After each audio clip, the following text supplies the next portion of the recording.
എല്ലാവരും വരാൻ വേണ്ടി കാത്തു നിൽക്കുന്നില്ല. ഞാൻ വീണ്ടും വിഷയങ്ങളിലേക്ക് കിടക്കുകയാണ്. കഴിഞ്ഞ ദിവസം ഞാൻ സംസാരിച്ച വിഷയങ്ങൾ എത്രത്തോളം പുറത്ത് ചർച്ചാ വിഷയമായിട്ടുണ്ട് എന്നുള്ളതിന്റെ വ്യക്തമായ ബോധ്യത്തിന്റെ അടിസ്ഥാനത്തിലും നിലവിൽ ഇപ്പോൾ ഈ സംസാരിക്കാൻ വന്നിട്ടുള്ള കാര്യം ഒന്ന് രണ്ട് ക്ലാരിറ്റി ആ വിഷയത്തിൽ കൊടുക്കണം. അതായത് എന്റെ ഒപ്പം മത്സരിച്ച മത്സരാർത്ഥികൾ ഉൾപ്പെടെ ചില ആൾക്കാർക്കിടയിൽ ഒരു ചെറിയൊരു തെറ്റിദ്ധാരണ വന്നേക്കുന്നു. എല്ലാ സ്ത്രീകളെയും ഞാൻ ആക്ഷേപിച്ചു എന്ന ഒരു പുതിയ ഒരു അജണ്ട സൃഷ്ടിച്ചുകൊണ്ട് ഇവരുടെ ചില ആൾക്കാർ പുറത്തിറങ്ങിയിട്ടുണ്ട്. ഇനി അങ്ങോട്ടുള്ള എല്ലാ കാര്യങ്ങൾക്കും, അതായത് ഇപ്പോൾ സിബിനെ പുറത്താക്കിയ സമയത്ത് സിബിനെതിരെ വ്യാജ പ്രചരണങ്ങൾ അഴിക്കാൻ വേണ്ടിയിട്ട് തന്നെ ഞാൻ പറഞ്ഞല്ലോ, ചാനലിലെ ചില കക്ഷികൾ, പ്രത്യേകിച്ച് രണ്ടുപേർ, ഈ രണ്ടുപേരുടെ ഭാഗത്ത് നിന്ന് സിബിനെതിരെ തന്നെ ഓൾറെഡി വ്യാജ പ്രചരണങ്ങൾ ആരംഭിച്ചു കഴിഞ്ഞു. അതേപോലെ തന്നെ ഇനി എനിക്കെതിരെയും അത്തരം വ്യാജ പ്രചരണങ്ങൾ ആരംഭിച്ചേക്കാം, അല്ലെങ്കിൽ തിരിച്ചു സംസാരിക്കാനുള്ള വിഷയങ്ങൾ ഉണ്ടായേക്കാം. അപ്പൊ അത്തരത്തിലൊരു വിഷയമാണ് ഞാൻ ഇന്നലെ വളരെ കൃത്യമായി സംസാരിച്ചപ്പോൾ പറഞ്ഞതാണ്. പല മത്സരാർത്ഥികളെയും, എല്ലാ മത്സരാർത്ഥികളെയും എന്ന് ഞാൻ ഒരു സ്ഥലത്തും പറഞ്ഞിട്ടില്ല. അതായത് ബിഗ് ബോസിലേക്ക് ഒരാളെ സെലക്ട് ചെയ്യുന്നത് എൻഡമോൾ ഷൈൻ എന്ന് പറയുന്ന കമ്പനിയുടെ ആൾക്കാരും ഏഷ്യാനെറ്റിന്റെ ഭാഗത്തു നിന്നുള്ള ആൾക്കാരും കൂടെ ചേർന്നാണ്. ഏകദേശം ഒരു 6-7 പേരടങ്ങുന്ന ഒരു പാനലാണ്.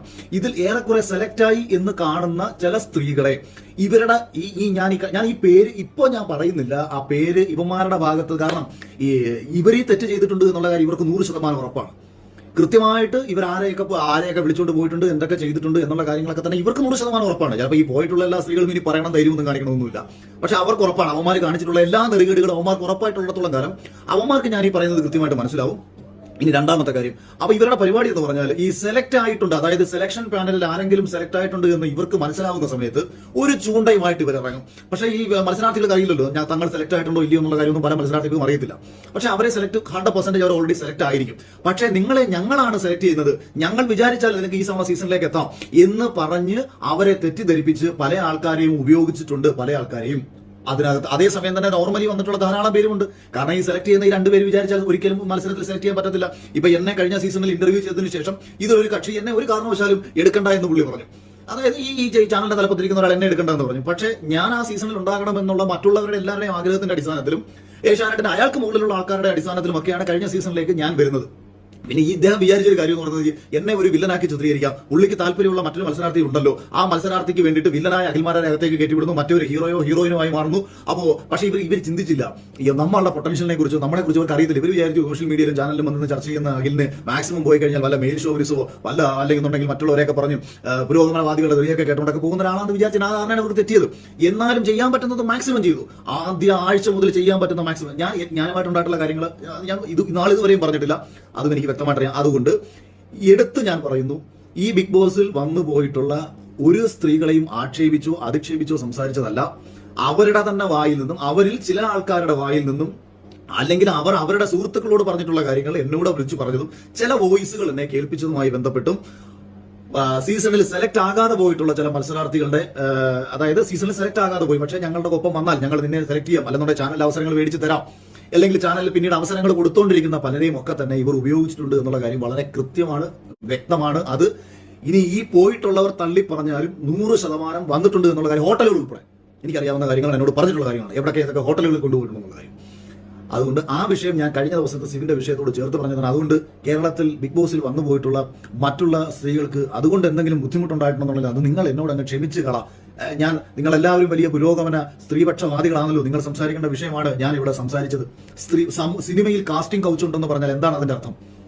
കേരളത്തിൽ അഭിനയിക്കുന്ന എല്ലാ നടിമാരും കടന്നു കൊടുത്തിട്ട് അഭിനയിക്കുന്നു എന്നുള്ളതാണോ അതിന്റെ അർത്ഥം? സിനിമയിൽ ഒരാൾ പറയുകയാണ് സിനിമയിൽ കാസ്റ്റിംഗ് കൗച്ച് ഉണ്ട്, അതായത് ഇത്തരത്തിൽ ആവശ്യങ്ങളുമായി ബന്ധപ്പെട്ട് ഒരു സ്ത്രീയെ ശാരീരികമായി ഉപയോഗിച്ച് അവസരങ്ങൾ കൊടുക്കുന്ന ഏർപ്പാട് സിനിമയിൽ ഉണ്ട് എന്നൊരാൾ പറഞ്ഞാൽ മലയാള സിനിമയിൽ അഭിനയിച്ച അഭിനേത്രികളെ മൊത്തം ആക്ഷേപിക്കുന്നതായിട്ടാണോ? ഇപ്പോൾ ഞാൻ ഇട്ട വീഡിയോയുടെ ഇടയിൽ വന്ന് സെറീന എന്നെ സപ്പോർട്ട് ചെയ്തു. സെറീന കഴിഞ്ഞാൽ എന്നെ കുറച്ചും വിളിച്ചിട്ട് എന്റെ വിഷമത്തോടെ സംസാരിച്ചു. ചേട്ടാ, എന്നെ ആക്ഷേപിച്ചുകൊണ്ട് കുറെ ആൾക്കാർ വരുന്നു. സെറീനയ്ക്ക് എന്തെങ്കിലും നെഗറ്റീവ് പറ്റിയിട്ടുണ്ടെന്നുണ്ടെങ്കിൽ അത് സംസാരിക്കാനുള്ള ആത്മധൈര്യവും ആത്മബോധവും അവൾക്കുണ്ട്. അത് ഞാൻ എന്നിലൂടെ പറയേണ്ട കാര്യമൊന്നുമില്ല. അപ്പൊ അതിനെ അവളെ ആക്ഷേപിച്ചുകൊണ്ട് കുറച്ച് ആൾക്കാർ പറയുന്നു അവളെന്താ വിക്ടിമാണെന്ന് പറഞ്ഞിട്ട് കുറെ പോസ്റ്റുകളൊക്കെ ഇറക്കിയത് കൊണ്ടൊക്കെയാണ്. പിന്നെ ദിയാസന ഫേസ്ബുക്കിൽ ഒരു പോസ്റ്റ് ചെയ്തിരിക്കുന്നു. ഒന്നാമത്തെ കാര്യം, ഇത് എഴുതുന്നത് എന്താണ്, പറയുന്നത് എന്താണ്, അത് വായിച്ചാൽ മനസ്സിലാക്കാത്ത ആൾക്കാരുടെ ഒരു കുഴപ്പമാണ്. പറഞ്ഞത് കൃത്യമായിട്ട് മനസ്സിലാക്കിയിട്ടല്ല പറഞ്ഞത്. അതുകൊണ്ട് ജനറലൈസ് ചെയ്തിട്ടല്ല ഇത്തരം ആക്ഷേപങ്ങൾ നേരിടുന്നുണ്ട്. ഇത്തരം കാര്യങ്ങളുമായി, ഇത്തരം ചൂണ്ടയുമായി ബന്ധപ്പെട്ട് ഈ ചൂണ്ടയും ഇട്ടുകൊണ്ട് ഇവന്മാർ ഇറങ്ങുന്നുണ്ട്. കഴിഞ്ഞ സീസണിന്റെ മധ്യത്തിൽ നമ്മുടെ റോബിൻ രാധാകൃഷ്ണൻ പുറത്തിറങ്ങിയിട്ട് എന്തോ ഷോയ്ക്കെതിരെ റോബിൻ പറഞ്ഞത് ഞാൻ പറഞ്ഞത് ആനയും ആടും തമ്മിലുള്ള വ്യത്യാസമുള്ള കാര്യങ്ങളല്ലേ. റോബിൻ പറഞ്ഞത് ഷോയ്ക്കെതിരെയാണ്. എനിക്ക് ഷോയുമായി ബന്ധപ്പെട്ട് എനിക്ക് ഒരു എതിരഭിപ്രായങ്ങളും ഇല്ല. ഞാൻ ഒരിടത്ത് പോലും ഷോയുടെ സ്വഭാവത്തെ കുറിച്ചോ ബിഗ് ബോസ് എന്ന സീസണെ കുറിച്ച്, ഞാൻ സീസൺ 6 നാളെ പുഴുത്തുകൊണ്ടിരിക്കുന്ന ഒരു ഷോ ആണ് എന്ന് ഞാൻ പറഞ്ഞത് മാത്രമാണ്. അതായത് ഇനി ലോകത്തൊരിക്കലും ബിഗ് ബോസ് ഇറക്കരുതെന്നൊന്നും അല്ല എന്റെ അഭിപ്രായം. എനിക്ക് ബിഗ് ബോസിനെ കുറിച്ച് എതിരെ അഭിപ്രായമില്ല. ഈ ബിഗ് ബോസിന്റെ പേരിൽ അതിന്റെ പിന്നിൽ നിന്ന് കളിക്കുന്ന 2 വ്യക്തികൾ, ഏഷ്യാനെറ്റിൽ പ്രവർത്തിക്കുന്ന 2 വ്യക്തികൾ കാണിച്ചുകൊണ്ടിരിക്കുന്ന തെമ്മാടിത്തരങ്ങൾ, അവരിലൂടെയാണ് ഈ സീസൺ പോയിക്കൊണ്ടിരിക്കുന്നത്. പലരുടെയും തീരുമാനങ്ങളുടെയും പോയിക്കൊണ്ടിരിക്കുന്ന ഈ സീസണെ പൂർണ്ണമായും ഇവരാണ് നിയന്ത്രിക്കുന്നത്. ഇവരുടെ സ്വാർത്ഥ താല്പര്യങ്ങൾ സംരക്ഷിക്കാൻ വേണ്ടിയിട്ടാണ് ഇവർ ചെയ്തുകൊണ്ടിരിക്കുന്നത്. റോബിൻ എന്താണ് പുറത്തിറങ്ങിയിട്ട് അന്ന് പറഞ്ഞത്? ഇത് എഡിറ്റഡ് ആണ്, ഇത് ഉടായ്പാണ്, ഇങ്ങനെ വായി തോന്നുന്നു വിവരക്കെടാന്നോ, എഡിറ്റഡ് ആണ്, അത് അവരുടെ ഇഷ്ടമാണ്. ഒരു ഷോ എഡിറ്റ് ചെയ്യാൻ അവകാശം അവർക്കില്ലേ? അവർ ചെയ്യുന്ന ഷോ അവർ എഡിറ്റ് ചെയ്യും. അല്ലാതെ അകത്ത് കയറുന്ന ആൾക്കാരെ കുറിച്ചിട്ട് ഇന്ന രീതിയിൽ തന്നെ അങ്ങനെയൊന്നും ചർച്ച ചെയ്യില്ല. അവർക്ക് ഓരോ ആൾക്കാരെയും പോർട്രേറ്റ് ചെയ്യാൻ ഉദ്ദേശിക്കുന്ന രീതിയിൽ തന്നെ പോർട്രേറ്റ് ചെയ്യും. അതിലൊന്നും എനിക്കൊരു കുഴപ്പമില്ല. എന്നെ അവരെങ്ങനെ പോർട്രേറ്റ് ചെയ്തത്? കഴിഞ്ഞ സീസണിലെ ആദ്യത്തെ 50 ദിവസത്തെ എല്ലാ എപ്പിസോഡും എടുത്തു നോക്കൂ. എന്നെ അവർ വളരെ മോശക്കാരനാക്കി തന്നെയാണ് കാണിക്കാൻ ശ്രമിച്ചുകൊണ്ടിരുന്നത്.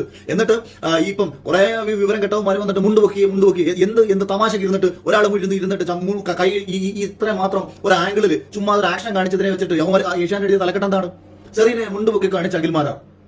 അതായത് എന്ത് തന്തയില്ലായ്മയും ഉമ്മാർക്ക് ചെയ്യാം. പിന്നീട് അത് അവന്മാർ തന്നെ മാറ്റുകയാണ് ചെയ്തത്. ആ ഏഷ്യാനെറ്റിന്റെ യൂട്യൂബിനകത്ത് അവർ എഴുതി വെച്ചിരുന്ന സാധനം പിന്നീട് അവർ തന്നെ തിരുത്തി.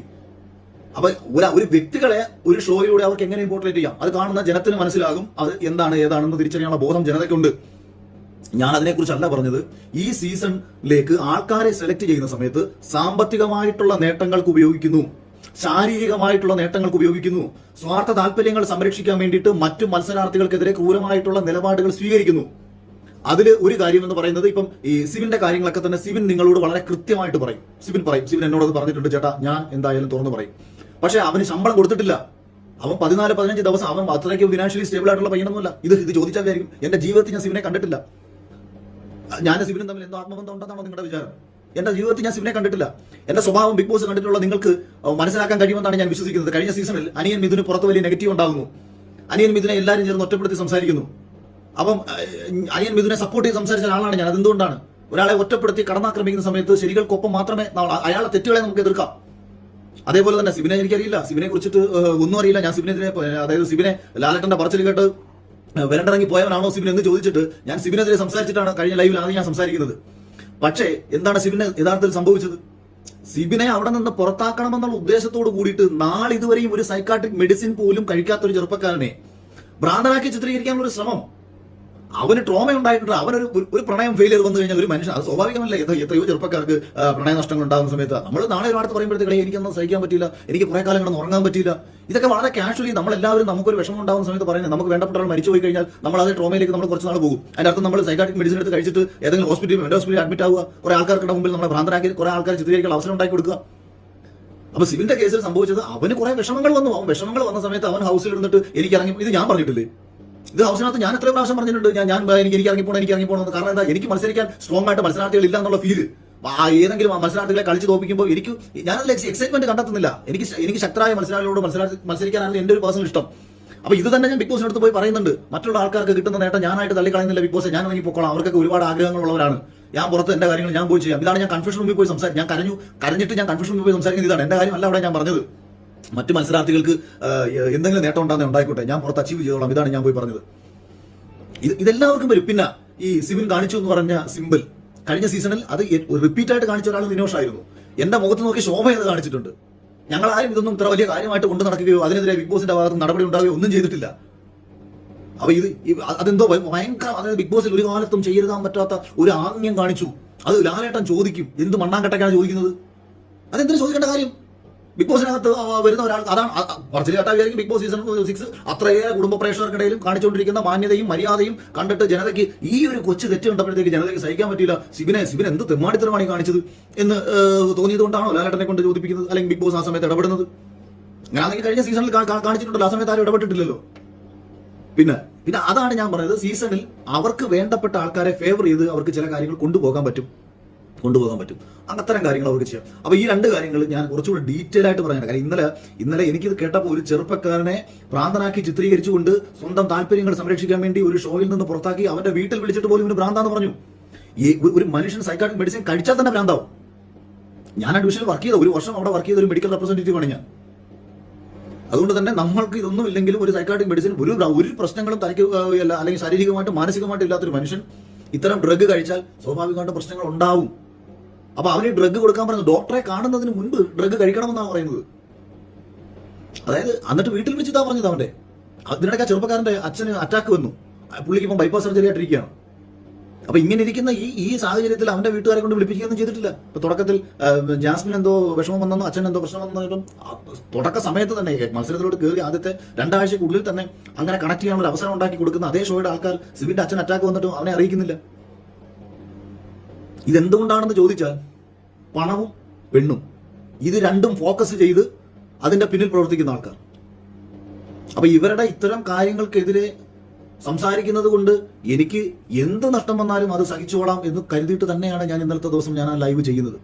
കാര്യം കുറെ ആൾക്കാർ പറയും 50 ലക്ഷം രൂപയും മേടിച്ച് മറ്റേ ഇതും മേടിച്ചിട്ട് ഞാൻ പറയുന്നത് 50 ലക്ഷം രൂപ എന്താ എനിക്ക് ഏഷ്യാനെറ്റാ തന്നത്?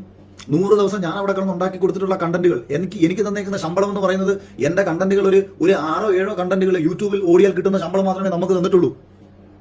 അത്രയും ശമ്പളമേ അതിനകത്തുള്ളൂ. അപ്പൊ നമ്മൾ അങ്ങോട്ടുണ്ടാക്കി കൊടുക്കുന്നതോ? പിന്നെ പ്രേക്ഷകർ എനിക്ക് വേണ്ടി വോട്ട് ചെയ്തത് അല്ലാതെ ഏഷ്യാനെറ്റ് തന്നെ ജയിപ്പിച്ചത്. ഞാൻ ഏഷ്യാനെറ്റ് എന്ന് പറഞ്ഞാൽ ആ ചാനലിനോടും അല്ല കേട്ടോ, ഇവന്മാരോട് പറയുന്ന കാര്യങ്ങളാണ്. എനിക്ക് ആ ചാനലിനോടും അല്ലെങ്കിൽ ആ ഷോയോടും ഒന്നും നമുക്കൊരു പ്രശ്നങ്ങളും ഇല്ല. അതിനോട് സ്നേഹവും നന്ദിയൊക്കെ എപ്പോഴും ഉണ്ടാവും. യവന്മാരാണോ നമ്മളെ ജയിപ്പിക്കുന്നത്? യവന്മാരാണോ എനിക്ക് വേണ്ടി വോട്ട് പിടിച്ചു തന്നത്? എന്നെ തോപ്പിക്കാൻ വേണ്ടിയിട്ട് ചെയ്യാൻ പറ്റുന്ന മാക്സിമം കാര്യങ്ങളും ചെയ്തിട്ട് ഫിനാലയിൽ പോലും റോബോട്ടിക്കായിട്ട് ഹോട്ട്സ്റ്റാറിൽ അടിച്ചു കയറ്റിയിട്ട് അതുവരെ പിടിക്കപ്പെട്ടതാണ്. പിന്നെ കഴിഞ്ഞ സീസണിൽ കാണിച്ചിട്ടുള്ള കാര്യങ്ങൾ ഞാൻ മറ്റൊരു അവസരത്തിൽ ഞാൻ പറയാം. കാര്യം ഞാനത് പറയുമ്പോൾ വരുന്നൊരു കുഴപ്പം എന്താണെന്നറിയോ, എന്റെ ഒപ്പം ഉണ്ടായിരുന്ന ചില മത്സരാർത്ഥികളുണ്ട്. അപ്പൊ ഞാൻ പൊതുവെ അവര് നാറുണ്ടായെന്ന് വിചാരിച്ചിട്ടാണ്. അല്ലെ അവര് നാറും, എല്ലാവരും അല്ല, നിങ്ങൾക്ക് അറിയാവുന്ന ആൾക്കാരൊക്കെ തന്നെയാണ് അവര് നാറേണ്ടി വരും. ഞാനതാ പറഞ്ഞത്, എന്നെക്കാളും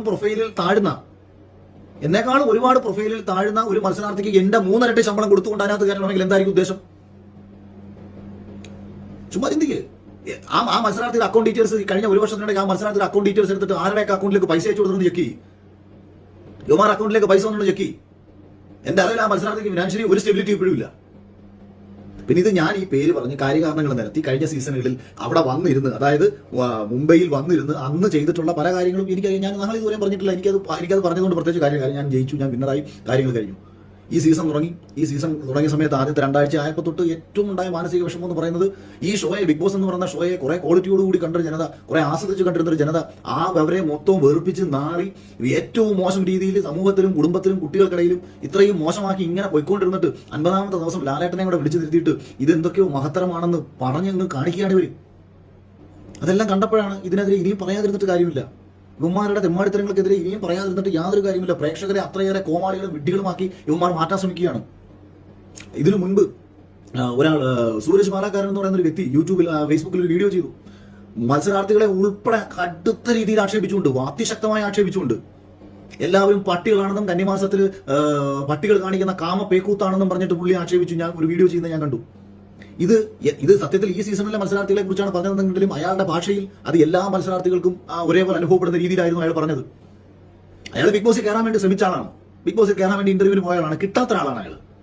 അപ്പം അയാൾക്ക് അയാളുടെ ഫ്രസ്ട്രേഷൻ കൊണ്ട് പറയുന്നതാണെങ്കിലും പറയാം. പക്ഷേ അതിനടിയിൽ വരുന്ന കമന്റുകൾ അയാൾ അനുകൂലിച്ചുകൊണ്ടാണ്. അയാൾ പറഞ്ഞ വ്യക്തിപരമായിട്ട് ഈ സീസണെ കുറിച്ച് പറഞ്ഞാൽ ഞാനും യോജിക്കുന്ന കാര്യങ്ങളാണ്. ഇതെല്ലാം മനസ്സിലാക്കിയിട്ടും ഏഷ്യാനെറ്റിന്റെ ഭാഗത്തുനിന്നോ ബിഗ് ബോസിന്റെ അണിയറ പ്രവർത്തകരുടെ ഭാഗത്തുനിന്നോ ഇത് ഒരു വീറും വൃത്തിയുള്ള ഷോ ആക്കി കൊണ്ടുപോകാനുള്ള ഒരു ഉദ്ദേശമില്ല എന്ന് മാത്രവുമല്ല, ഒരുവിധം വൃത്തിയായി എന്ന് തോന്നിയത് ഈ വൈൽഡ് കാർഡിൽ ഇവരൊക്കെ അകത്തേക്ക് കയറിയ സമയത്ത് ചെറിയ പ്രതീക്ഷകൾ കൊടുത്ത മത്സരാർത്ഥികളെ ഒറ്റയടിക്ക് അടിച്ചില്ലാതാക്കാൻ ശ്രമിച്ചു. ഇപ്പൊ അഭിഷേക് ശ്രീകുമാർ എന്ന ചെറുപ്പക്കാരൻ അവന്റെ ആദ്യത്തെ സ്പീച്ച് കണ്ട സമയത്ത് അതിന്റെ ഒരു കട്ട്സ് ഞാൻ കാണുന്ന സമയത്ത് ഞാൻ എന്റെ ഒരു സുഹൃത്തിനോട് പറഞ്ഞത്, എന്നിലെ ഒരു ഫയറുള്ള ഒരു അഖിൽമാരാരെ അവനിൽ ഞാൻ കണ്ടു എന്നാണ്. അതായത് ഞാൻ പറയുന്നത് പോലത്തെ തമാശ പറയാനോ അല്ലെങ്കിൽ നമ്മുടെ കലാപരമായിട്ടുള്ള ആക്ടിവിറ്റീസ് ഒക്കെ ഉണ്ടോ ഇല്ലെന്ന് എനിക്ക് അറിയില്ലെങ്കിലും ഞാൻ ചില സമയത്ത് ഫയർ ചെയ്ത് സംസാരിക്കുമ്പോൾ നമുക്ക് വരുന്ന ഒരു ആറ്റിറ്റ്യൂഡിലും അല്ലെങ്കിൽ നമ്മുടെ ഉള്ളിൽ വരുന്ന ഒരു ബോധം, ഒരു നീതിബോധത്തിന്റെയും ഒരു ഫയർ ഞാൻ കണ്ട ഒരു ചെറുപ്പക്കാരനായിരുന്നു അഭിഷേക് ശ്രീകുമാർ എന്ന് അവന്റെ ഫസ്റ്റ് ദിവസം കണ്ടപ്പോൾ ഞാൻ 1-2 പേരെടുത്ത് ഞാനും പറഞ്ഞു, ഒരു മെയിൽ ഷോവനിസ്റ്റായ അഖിൽമാരാർ അവനിലുണ്ട എന്ന് ഞാൻ കുറച്ച് പേരെടുത്ത് പറഞ്ഞിട്ടുണ്ടായിരുന്നു. പക്ഷെ അവൻ പൊങ്ങുമെന്ന് കണ്ട ഘട്ടത്തിൽ അവനെ അടിച്ചിരുത്തി. അപ്പോൾ ഞാൻ ആരോ യെല്ലോ കാർഡെന്ന് ഏതോ ചോദിക്കുന്നു. പിന്നാണ് എനിക്ക് മനസ്സിലായത് യെല്ലോ കാർഡ് കൊടുത്ത് അടിച്ചിരുത്തിയതാണ്. അപ്പോൾ 2 അങ്ങനെ.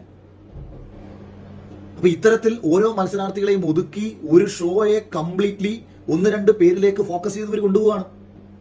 അതിനുള്ള കാരണമൊക്കെ എനിക്കറിയാമെന്ന് ഞാൻ ഈ പറയുന്ന കേൾക്കുന്നത് നിങ്ങൾ അറിഞ്ഞു. നിങ്ങൾ പ്രേക്ഷകരല്ല കേട്ടോ, പ്രേക്ഷകരല്ല, ചാനലിനെ നശിപ്പിക്കാൻ വേണ്ടി ചാനലിൽ കയറി കൂടിയിരിക്കുന്ന 2 പേർ. ഒരുത്തനെ ഇറങ്ങുന്ന റിട്ടയർ ആവാറായി. അതുപോലെ കാര്യമില്ല. കാര്യം പിന്നെ വേറെ കാര്യമുണ്ട് കേട്ടോ. ഇന്നലെ രാത്രി തൊട്ട് പ്ലാനിങ് ആയിരിക്കും. എങ്ങനെ എന്നെ നശിപ്പിക്കാം, എന്നെ എങ്ങനെ തകർക്കാം എന്നുള്ള പ്ലാനിങ് ആയിരിക്കും. ഞാൻ ആദ്യമേ പറയുന്നു, തകരാൻ തയ്യാറാണ്, ഒരു പ്രശ്നവുമില്ല, 100% തകരാൻ തയ്യാറാണ്. എനിക്ക് എൻ്റെ ഭാര്യയ്ക്ക് രണ്ട് വീട് നാട്ടിൽ കിടപ്പുണ്ട്, അത്യാവശ്യം വസ്തുക്കൾ നാട്ടിൽ കിടപ്പുണ്ട്, റബ്ബർ വെട്ടി വിറ്റാലും അവർക്ക് ജീവിക്കാൻ പറ്റും. അതുകൊണ്ട് തകരാൻ തയ്യാറാണ് സുഹൃത്തുക്കളെ. തകർക്കാൻ എത്ര ശ്രമിച്ചാലും ഒരുത്തൻ തകരാൻ. ഞാൻ പണ്ട് രാഷ്ട്രീയത്തിൽ പ്രവർത്തിച്ച സമയത്ത്, ഞാൻ രാഷ്ട്രീയത്തിലേക്ക് ഇറങ്ങിയ സമയത്ത് എന്നെ വിളിച്ച് കുറച്ച് പേര് ഭീഷണിപ്പെടുത്തി, കൈയും കാര്യം തല്ലി പിടിക്കുന്നു പറഞ്ഞു. ഞാൻ അവരോട് പറഞ്ഞു, എടാ മരിക്കാൻ തീരുമാനിച്ചാണ് രാഷ്ട്രീയ പ്രവർത്തനത്തിന് ഇറങ്ങിയത്, മരിക്കാൻ തീരുമാനിച്ചവനെ കൈയും കാലം തല്ലി പിടിക്കുന്നു എന്ന് ഭീഷണിപ്പെടുത്തല്ലേ എന്ന് ഞാൻ അന്ന് അവരോട് പറഞ്ഞു. എൻ്റെ ധൈര്യം അതായിരുന്നു. ഏത് നിമിഷവും മരിക്കാൻ തയ്യാറായിക്കൊണ്ടാണ് അന്ന് രാഷ്ട്രീയ പ്രവർത്തനത്തിന് ഇറങ്ങിയത്. അതുപോലെ തന്നെ ഇത് പറയാൻ നിങ്ങൾ ചിന്തിക്കുന്നുണ്ടോ? ഞാൻ ഈ ഇങ്ങനൊരു കാര്യങ്ങൾ പറയുമ്പോഴത്തേക്ക് ഇവർ നിശബ്ദരായിട്ടിരിക്കുമെന്നും ഇവരെനിക്കെതിരെ ഒന്നും ചെയ്യാതിരിക്കുമെന്നും.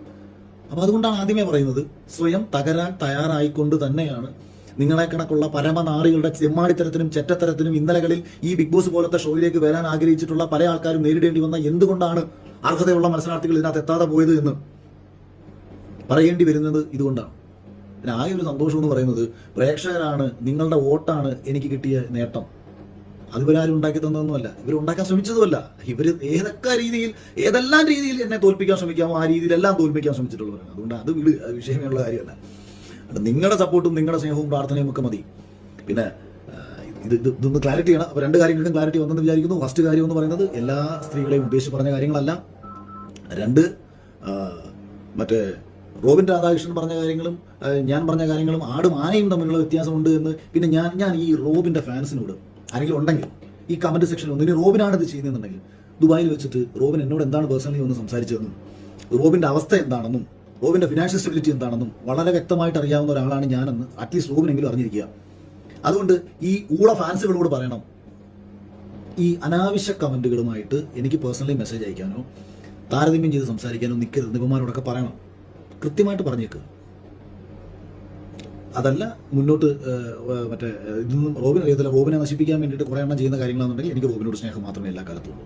മുമ്പും അങ്ങനെയുള്ളൂ, ഇപ്പോഴും അങ്ങനെയുള്ളൂ. പക്ഷേ ഈ അതായത് നിന്നെ ഈ നശിപ്പിച്ച് ഇല്ലാതാക്കി ഇരുത്തിയേക്കുന്നത് ഇത്തരം തലയ്ക്ക് വിടവില്ലാത്ത ഈ വാട്സപ്പിലുള്ള ടീമുകളാണ്. 10, 100, 150, 200 പേരെ വാട്സപ്പ് ഗ്രൂപ്പ് ഉണ്ടല്ലോ.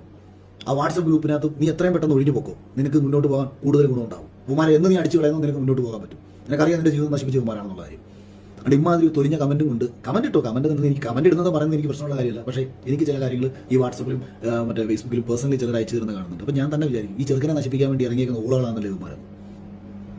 അപ്പം ബൈ. Thank you. സപ്പോർട്ടിന് എല്ലാവർക്കും സ്നേഹം, നന്ദി.